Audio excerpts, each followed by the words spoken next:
కడప జిల్లాలో మీరు మీ యువ నాయకుడు లోకేష్ రెడ్ బుక్ ఏదైతే ప్రిపేర్ చేశాడో దానిలో ఉన్న పేర్లు ఈ జిల్లాలో మీరు ఇన్ఛార్జిగా బాధ్యతలు తీసుకోబోతున్నారా? నేను ఎవరి మీద కక్ష సాధింపు చర్యలుగా పోయే ఉద్దేశము మనస్తత్వం నాకు లేదండి.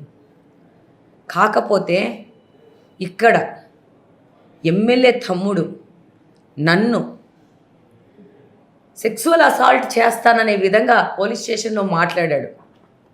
సో దాన్నైతే నేను క్షమించనండి. ఎమ్మెల్యే తమ్ముడు ఇక్కడొక నయీం గ్యాంగ్ లెక్క ఆయన గ్యాంగ్ నడుపుతున్నాడు, యాంటీ సోషల్ ఎలిమెంట్ లెక్క. ఈరోజు కడపలో ఈ యొక్క గాంజా మత్తు పదార్థాల వాడకం ఎక్కువైపోయింది.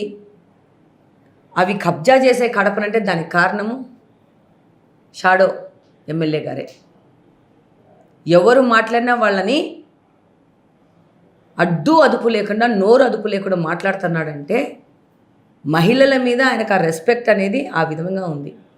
డెఫినెట్గా ఆయనను ఈరోజు సొసైటీలో ఈరోజు చిన్న చిన్న పిల్లోళ్ళు, ఏ సంబంధం లేని వాళ్ళు రాజకీయంగా వాళ్ళకి ఈ గాంజా లాంటి మత్తు పదార్థాలను సప్లై చేసి వాళ్ళని కంట్రోల్లో పెట్టుకొని వాళ్ళను ఒక ఆర్మీలాగా తయారు చేసుకొని ముందుకు పోతున్నాడు ఈ మనిషి. ఈ యొక్క పరిస్థితిని మనము ఈ కడప నుంచి తీసేయాలంటే డెఫినెట్గా వాళ్ళ మీద యాక్షన్స్ తీసుకోవాల్సిన అవసరం ఉంది. అది డెఫినెట్గా జరుగుతుంది. నేను ఆ రోజే చెప్పినాను, కడప నగర బహిష్కరణ చేయాలి ఈ వ్యక్తిని సపోర్ట్ చేస్తూ నా క్యాడరు నిస్పృహలో ఉంది కాబట్టి నా తమ్ముడు మాట్లాడుతున్నాడనే వ్యక్తికి కూడా సగిన గుణపాఠం చెప్పాల్సిన బాధ్యత కడప నియోజకవర్గంలో ప్రజలకు ఉంది. ఇదే నేను పిలిపిస్తున్నాను. రేపు ఇది ఏదో మన ఇంట్లో జరగట్లేదు అని చెప్పి మీరు గమ్మునుంటే మీ ఇంట్లోకి చొచ్చుపడడానికి ఎంతో టైం లేదు. రేపు ఒక మాఫియా ముఠాల లెక్క మన ఇళ్ళల్లోకి వచ్చి మన ఆడపిల్లలు కానీ, మన యొక్క ఫ్యామిలీస్ని కానీ, మన ఆస్తుల మీద కానీ అటాక్ చేసే టైం ఎంతో దూరంలో లేదు. వీళ్ళకి అసలు అడ్డు అదుపు లేకుండా వీళ్ళ మనస్తత్వాన్ని ఒక లెవెల్లో వీళ్ళు దాటేసుకున్నారు ఎందుకంటే ఈ 5 సంవత్సరాలు వీళ్ళకి అపోజిషన్ లేదు. మనం చెప్పిందే శాసనం, మనం చెప్పేది వినాలని తత్వంలో వీళ్ళిద్దరు వెళ్తున్నారు. దీన్ని డెఫినెట్గా ప్రజలందరూ గమనించినారు. వీళ్ళకు గుణపాఠం చెప్పేది వస్తుంది. ఆ విధంగా వచ్చినప్పుడు వీళ్ళు ఈ నగరంలో ఉండే అర్హత వీళ్ళకి లేదనేది మాత్రం మేము తెలియజేస్తున్నాం. నగరం కాదు, రాష్ట్ర బహిష్కరణ చేయాలి. వాళ్ళు ఇది ఒక మాఫియా, పాత బస్తీలో మాఫియాను పెంచి పోషిస్తున్నాడు. ఇది ఒక నయీం గ్యాంగ్ తప్ప ఇంకోటి కాదు. దాన్ని ఎమ్మెల్యే సమర్థించాడు వాళ్ళ తమ్ముడి మాటలు. మేము ఎప్పుడు 50-60 సంవత్సరాల నుంచి రాజకీయాల్లో ఉన్నాం, కానీ కుటుంబంలో ఎక్కడా కూడా కక్ష సాధింపు ధోరణిలోకి పోలే. చేతైతే సేవ్ చేశాను తప్ప ఎవడి మీద కక్ష చేయలే. ఈరోజు వాళ్ళు మాట్లాడిన మాటలు చూస్తే అది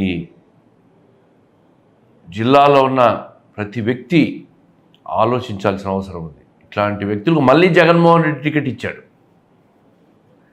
సమర్థించిన వాళ్ళ అన్నకు మళ్ళీ టికెట్ ఇచ్చాడంటే జగన్మోహన్ రెడ్డి గారు ఆయన వ్యక్తిత్వం ఎట్లాంటిదో ఆలోచించుకోండి. వైసీపీ అఫీషియల్ పేజ్లో అవన్నీ పోలీస్ స్టేషన్లో జరిగిన సంఘటనలు పోస్ట్ చేస్తే ఆ పేజ్లో వాళ్ళు తీసేశారు. అటువంటి వ్యక్తికి మళ్ళీ టికెట్ ఇస్తున్నాడు అంటే జగన్మోహన్ రెడ్డి వ్యక్తిత్వం ఎట్లాంటిదో మనం ఆలోచించాలి. ఇప్పుడు ఆయన్నే చెల్లెల్నే స్పేర్ చేయడంలే ఆయన. కాబట్టి ఈ వైసీపీ పార్టీ అనేదే ఒక మాఫియా పార్టీ. మాఫియాని పెంచి పోషించుకుంటా ఉంది. దీన్ని తరిమి కొట్టాల్సిన అవసరం ఉంది. ఇటువంటి వ్యక్తులను నగర బహిష్కరణ అంటా ఉందామా? నేను రాష్ట్ర బహిష్కరణ చేయాలి, అవసరమైతే దేశం నుంచి బయటికి పంపించాలి. ఇటువంటి వాళ్ళను ఖచ్చితంగా జరుగుతుంది. అది తెలుగుదేశం పట్టి అధికారంలోకి వస్తే చట్ట ప్రకారం బహిష్కరణ చేపిస్తాం. ఈ కడపలో నేను 7.5 నెలల నుంచి తిరుగుతూ ఉన్నాను. ఎంతమంది ముస్లిం మైనార్టీ పిల్లోళ్ళు వచ్చి నన్ను వదినమ్మ అని పిలుస్తారు, అక్క అని పిలుస్తారు, మ్యాక్సిమం వదినమ్మ, వదిన గారు అని.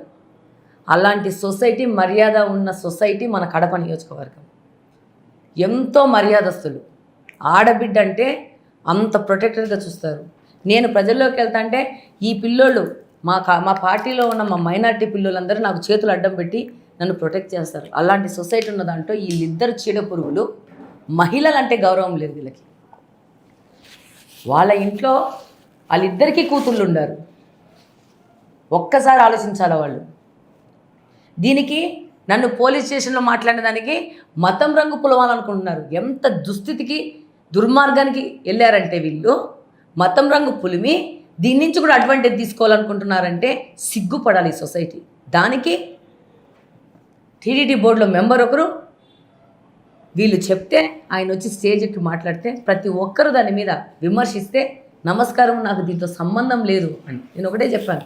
ఇది మహిళకు ఈ యొక్క నియోజకవర్గంలో మహిళ ఫేస్ చేస్తున్న ప్రాబ్లం ఇది. నాది నేను ఒక పొజిషన్లో ఉన్నాను కాబట్టి అది పోలీస్ స్టేషన్లో జరిగి బహిర్గతంగా జరిగింది కాబట్టి అందరికీ తెలిసింది.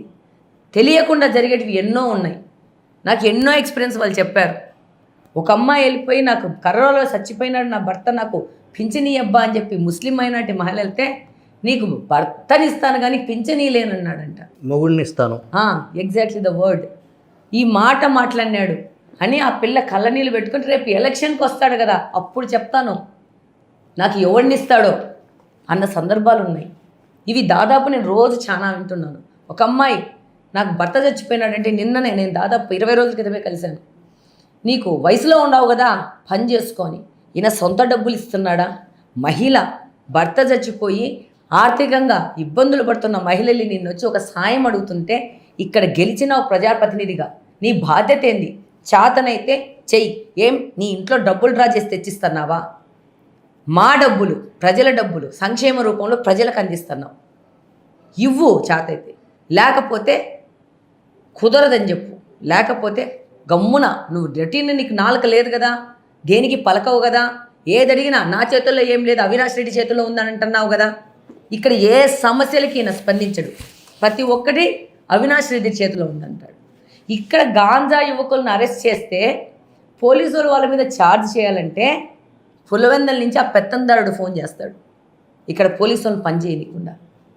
ఇది పరిస్థితి. బై మిస్టేక్ పోలీసు వాళ్ళు అరెస్ట్ చేసి పెడితే అర్ధగంట 1 గంటలో వీళ్ళు చేతనైతే వీళ్ళు తీసుకొని పోతారు పిల్లోడిని బయటికి, గాంజా పెడ్లర్లని. లేకపోతే పులివెందుల నుంచి పెత్తందారుడు ఫోన్ చేస్తాడు. కాకపోతే వాళ్ళ మీద యాక్షన్స్ తీసే పొజిషన్ లేదు, కేసులు రిజిస్టర్ చేసే పొజిషన్ లేదు. ఇది కడప నియోజకవర్గంలో ఈ ఇద్దరు అన్నదమ్ములు ఆగడాలు.